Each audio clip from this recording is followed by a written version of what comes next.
Hello दोस्तों, मैं हूं शंकर वडने और आप देख रहे हो आपका प्यारा सा यूट्यूब चैनल इंजीनियर्स फोरम।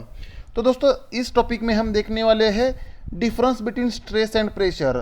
तो मैंने यहाँ लिखा है स्ट्रेस वर्सेस प्रेशर। अब इन दोनों में हम डिफरेंस देखने वाले हैं दोस्तों। अब देखो, पहले वन वन मैं स्ट्रेस को डिफाइन करूंगा, उसके बाद प्रेशर को डिफाइन करूंगा, एंड उसके बाद हम स्ट्रेस वर्सेस प्रेशर का डिफरेंस देखेंगे, जो कि उसकी 4 पॉइंट है वो डिफरेंस में देखेंगे। तो पहले मैं यहाँ पे डिफाइन कर रहा हूँ स्ट्रेस को। दोस्तों, स्ट्रेस क्या होता है? Stress is nothing but resisting force per unit cross sectional area. Resisting force divide by area, ये होता है स्ट्रेस। मानो दोस्तों, कोई तो एक कंपोनेंट है, लेट से एक कंपोनेंट ले रहा हूँ मैं यहाँ पे। अगर इस कंपोनेंट में आपने फोर्स अप्लाई किया P, तो ये P है आपका अप्लाइड फोर्स, राइट। तो ये कंपोनेंट क्या करेगा? इस अप्लाइड फोर्स को रेजिस्टेंस देगा कि नहीं? मतलब किसी भी चीज़ पे अगर आप कुछ एक्शन करते हो तो वो चीज़ रिएक्शन देता है कि नहीं वापस, राइट। वैसे ही ये भी कंपोनेंट रिएक्शन देगा या रेजिस्टेंस देगा।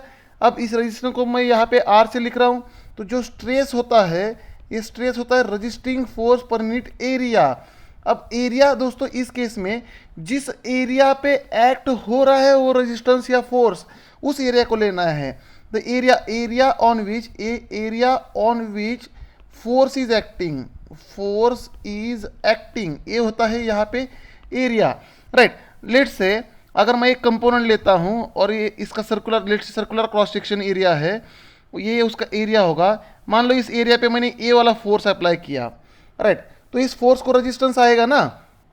तो ये यहाँ का जो हैचिंग किया है मैंने, इस एरिया पे एक्ट हो रहा है, तो ये परपेंडिकुलर दिख रहा है कि नहीं यार दोस्तों आपको, राइट। एरिया को फोर्स जो अप्लाई किया मैंने वो परपेंडिकुलर है, तो परपेंडिकुलर फोर्सेस को ही नॉर्मल फोर्सेस बोलते हैं, एंड उनके कारण आने वाले स्ट्रेसेस को नॉर्मल स्ट्रेस बोलते हैं। तो नॉर्मल स्ट्रेस हम रिप्रेजेंट करते हैं सिग्मा से। तो सिग्मा इज इक्वल टू, इसके अंदर जो रेजिस्टेंस आएगा, रेजिस्टेंस डिवाइड बाय एरिया, ये कंपोनेंट कुछ ना कुछ रेजिस्टेंस देगा ना, resistance divide by area. And दोस्तों, एज पर न्यूटन थर्ड लॉ क्या होता है? एज पर Newton third law, for every action there is equal and opposite reaction. तो जो आपकी एक्शन थी अप्लाइड फोर्स, उतनी ही तो कंपोनेंट के अंदर रेजिस्टेंस आएगा ना। For action there is equal and opposite reaction ना, therefore applied force is equal to resisting force. तो ये स्ट्रेस बन जाता है applied force divide by area, लेकिन इसकी एक्चुअल डेफिनेशन है resisting force divide by area. अब मान लो किसी एरिया पे हमने शेयर फोर्स अप्लाई किया, जैसे यहाँ पे दिखा रहा हूँ मैं आपको। मान लो किसी एरिया पे शेयर, ये अगर ये इसका एरिया देखता हूँ मैं, ये वाला एरिया कंसिडर करते हैं, और इस एरिया को पैरेलल फोर्स अप्लाई किया आपने, राइट। इस फोर्स को मैं कैपिटल F से रिप्रेजेंट कर रहा हूँ। एरिया को टेंजेंशियल या पैरेलल है ना वो फोर्स, तो पैरेलल फोर्सेस के कारण शेयर एक्शन होगा, तो इनके कारण आने वाला स्ट्रेस जो होगा वो शेयर स्ट्रेस होगा। देयरफॉर ये वाला शेयर एरिया लेना है आपको, ये शेयर एरिया है ना। तो जो कुछ एरिया है, जिस एरिया पे एक्ट होगा फोर्स, उसको लेना है। तो shear stress is equal to force divide by जो शेयर एरिया होगा उसका, उस एरिया को लेना है, force divide by area. And stress में अगर मैंने टेंसाइल फोर्सेस अप्लाई किए, अब ये टेंसाइल फोर्स है कि नहीं, किसी भी क्रॉस सेक्शन एरिया पे ये टेंसाइल फोर्स दिख रहा है ना आपको, तो टेंसाइल फोर्सेस के कारण टेंसाइल स्ट्रेसेस आएंगे। अगर क्रॉस सेक्शन पे मैंने कॉम्प्रेसिव फोर्सेस अप्लाई किए, तो उस पर कॉम्प्रेसिव स्ट्रेस आएगा। मतलब टेंशन एंड कॉम्प्रेशन ये नॉर्मल के ही टाइप है। नॉर्मल स्ट्रेस होता है टेंसाइल या कॉम्प्रेसिव, एंड दूसरा होता है शेयर स्ट्रेस, राइट। तो इसका मतलब स्ट्रेस नॉर्मल भी हो सकता है, नॉर्मल में टेंशन कॉम्प्रेशन दोनों आ सकता है, एंड शेयर भी हो सकता है। लेकिन स्ट्रेस हमेशा रजिस्टिंग फोर्सेस के कारण होता है, अप्लाइड फोर्सेस के कारण नहीं होता। मान लो किसी कंपोनेंट में रजिस्टिंग फोर्स आता ही नहीं है, अगर कंपोनेंट रेजिस्टेंस देगा ही नहीं तो उसमें स्ट्रेस भी बेटा नहीं आएगा, राइट। एंड इसका यूनिट क्या होगा? स्ट्रेस का यूनिट होगा, ये फोर्स डिवाइड बाय एरिया है ना, फोर्स का यूनिट न्यूटन, एरिया का यूनिट मीटर स्क्वायर, मतलब पास्कल, ये होगा स्ट्रेस का यूनिट। तो दोस्तों, अब मैं प्रेशर को डिफाइन कर रहा हूँ। दोस्तों, प्रेशर क्या होता है? Pressure is nothing but force divide by normal area. This is nothing but force divide by normal area. दोस्तों, नॉर्मल का मतलब है परपेंडिकुलर, नॉर्मल का मतलब होता है परपेंडिकुलर। तो प्रेशर कैलकुलेशन के लिए आपको हमेशा परपेंडिकुलर एरिया लेना है। ये होता है force divide by normal area. Force का यूनिट न्यूटन, एरिया का यूनिट भी मीटर स्क्वायर, तो इसका भी यूनिट न्यूटन पर मीटर स्क्वायर, इसी को हम बोल सकते हैं पास्कल, राइट। मान लो कोई कंटेनर है, एक कंटेनर ले रहा हूँ मैं यहाँ पे, और इस कंटेनर के अंदर स्टैटिक फ्लूइड है, स्टैटिक मतलब रेस्ट पे फ्लूइड है एक, राइट। कोई भी फ्लूइड होगा इसके अंदर, ये लिक्विड भी हो सकता है या गैस स्टेट भी हो सकता है। अब इस फ्लूइड के अंदर एक छोटा सा एलिमेंट अगर लेता हूं मैं, तो इस छोटे से एलिमेंट पे एज पर Pascal law pressure on at a point in all direction is same and is compressive. मतलब इस एलिमेंट में सभी डायरेक्शन से जो प्रेशर एक्ट होगा वो सेम होगा एंड कॉम्प्रेसिव होगा। ये है पास्कल्स लॉ, राइट। अब दोस्तों प्रेशर का मतलब क्या है? प्रेशर का मतलब, मान लो कोई कंटेनर लेता हूं, अगर एक कंटेनर की बात करते हैं हम, इस कंटेनर के अंदर ये force divide by normal area तो हो गया। इस कंटेनर के अंदर मान लो एक मॉलिक्यूल है, तो ये मॉलिक्यूल क्या करेगा? इसका मोशन रैंडम होता है ना, कहीं पे भी भाग सकता है ना, ये हर डायरेक्शन में भाग सकता है ये, राइट। अब ये जब भाग रहा है मतलब अंदर मॉलिक्यूलर एक्टिविटी हो रही है ना, तो इस मॉलिक्यूलर एक्टिविटी के कारण ही अंदर प्रेशर डेवलप होता है, मतलब वही प्रेशर है। अब मान लो मैंने दो मॉलिक्यूल डाल दिए, तो दोनों मिलकर मॉलिक्यूलर एक्टिविटी करेंगे तो ज़्यादा प्रेशर आएगा अंदर। अब तीसरा मॉलिक्यूल डाल दिया, तीनों मिलकर मॉलिक्यूलर एक्टिविटी कर रहे हैं, मतलब प्रेशर बढ़ गया। मतलब अंदर मॉलिक्यूल बढ़ते जाएंगे, अंदर मॉलिक्यूल बढ़ते जाएंगे तो प्रेशर भी बढ़ता जाएगा, राइट। मतलब इसका अंदर जब भी मॉलिक्यूलर एक्टिविटी होती है किसी भी वेसल में, तब उसमें प्रेशर होता है। एंड प्रेशर की डेफिनेशन है force divided by normal area. Pressure हमेशा नॉर्मल होता है दोस्तों, एंड उसमें भी कॉम्प्रेसिव होता है। प्रेशर कभी शियर नहीं होता, प्रेशर कभी टेंसाइल नहीं होता, प्रेशर सिर्फ नॉर्मल एंड कॉम्प्रेसिव होता है। अब मैं लिखने जा रहा हूँ स्ट्रेस एंड प्रेशर का डिफरेंस। तो स्ट्रेस का यूनिट हमने देखा न्यूटन पर मीटर स्क्वायर था, प्रेशर का यूनिट भी न्यूटन पर मीटर स्क्वायर। दोनों की डेफिनेशन में फोर्स डिवाइडेड बाय एरिया था, लेकिन जो पहला डिफरेंस है, स्ट्रेस की जो डेफिनेशन थी, stress is nothing but resisting force per unit area, resisting force divided by the area on which this resisting force is acting, ये होता था स्ट्रेस।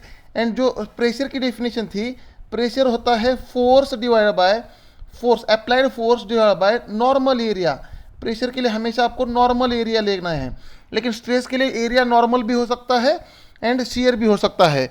दूसरा जो डिफरेंस है प्रेशर एंड स्ट्रेस में, जो दूसरा डिफरेंस है, स्ट्रेस दोस्तों एक टेंसर क्वांटिटी है and stress is second order tensor quantity, right. And pressure, second difference जो है, प्रेशर इज स्केलर क्वांटिटी। ये प्रेशर एक स्केलर क्वांटिटी है दोस्तों, स्केलर क्वांटिटी। अब स्केलर एंड टेंसर, तीन प्रकार की क्वांटिटी होती है ना, scalar quantity, vector quantity and tensor quantity. तो इन तीन क्वांटिटी पे मैंने अलग से एक वीडियो बनाया है दोस्तों, जो कि 30 लगभग 30 मिनट का वीडियो बना है वो। तो सारी scalar, vector and tensor quantity मैंने डिटेल में एक्सप्लेन की है, उस वीडियो को जाके देखो। उस लेक्चर का नाम है engineering mechanics lecture 2 scalar, vector and tensor quantities. उस लेक्चर को देखो दोस्तों, वहाँ पे मैंने बहुत अच्छे से टेंसर, स्केलर एंड सारी वेक्टर क्वांटिटीज एक्सप्लेन की है, राइट। तो ये सेकंड डिफरेंस है, stress is a second order tensor and pressure is a scalar quantity. जो थर्ड डिफरेंस है, स्ट्रेस दोस्तों नॉर्मल भी हो सकता है ना, स्ट्रेस नॉर्मल भी हो सकता है एंड शियर भी हो सकता है। Stress can be normal as well as shear. अब नॉर्मल में स्ट्रेस टेंसाइल भी हो सकता है अगर टेंसाइल लोड हो तो, एंड कॉम्प्रेसिव भी हो सकता है अगर कॉम्प्रेसिव लोड हो तो, कॉम्प्रेसिव भी हो सकता है। लेकिन दोस्तों प्रेशर में क्या था, pressure is only normal and compressive.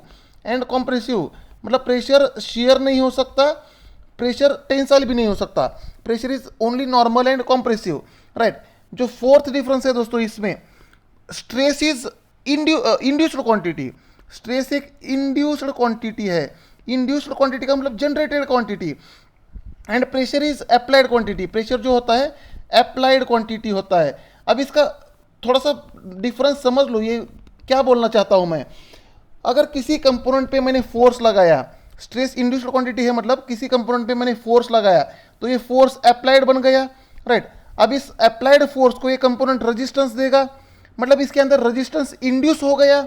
अब इस रेजिस्टेंस के कारण दोस्तों स्ट्रेस आया ना कंपोनेंट में, इसका मतलब हमने फोर्स अप्लाई किया, फोर्स के कारण स्ट्रेस इंड्यूस हुआ, फोर्स के कारण रेजिस्टेंस इंड्यूस हुआ एंड उस रेजिस्टेंस के कारण स्ट्रेस इंड्यूस हुआ, इसलिए बोल रहा हूं मैं स्ट्रेस इज इंड्यूस्ड क्वांटिटी। लेकिन दोस्तों pressure itself is applied quantity. हम कभी प्रेशर कभी जनरेट नहीं होता, इंड्यूस नहीं होता, प्रेशर इटसेल्फ अप्लाई करते हैं हम।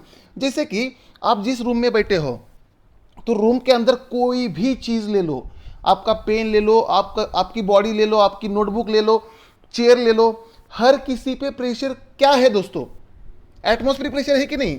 हर कोई चीज पे प्रेशर, एटमॉस्फेरिक प्रेशर है, तो प्रेशर क्या होता है? Pressure is nothing but force divide by normal area. तो ये नॉर्मल एरिया होता है। तो जो फोर्स बनेगा उसके ऊपर, force is equal pressure into area बनेगा ना।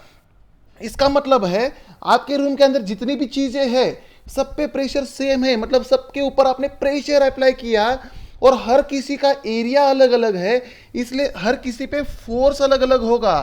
That's why I am saying जो प्रेशर इटसेल्फ हम अप्लाई करते हैं, अब इस प्रेशर के कारण, अब स्ट्रेस एंड प्रेशर का रिलेशन क्या है फिर? तो हम किसी भी कंपोनेंट पे प्रेशर अप्लाई करते हैं दोस्तों, अगर मैंने प्रेशर अप्लाई किया तो उस कंपोनेंट पे फोर्स आएगा, राइट। अब इस फोर्स के कारण कंपोनेंट के अंदर रेजिस्टेंस आएगा एंड उस रेजिस्टेंस के कारण कंपोनेंट में स्ट्रेस आएगा। ये डिफरेंस है स्ट्रेस एंड प्रेशर में। तो इस छोटे से लेक्चर को मैं यहीं पे स्टॉप कर रहा हूँ। Thank you.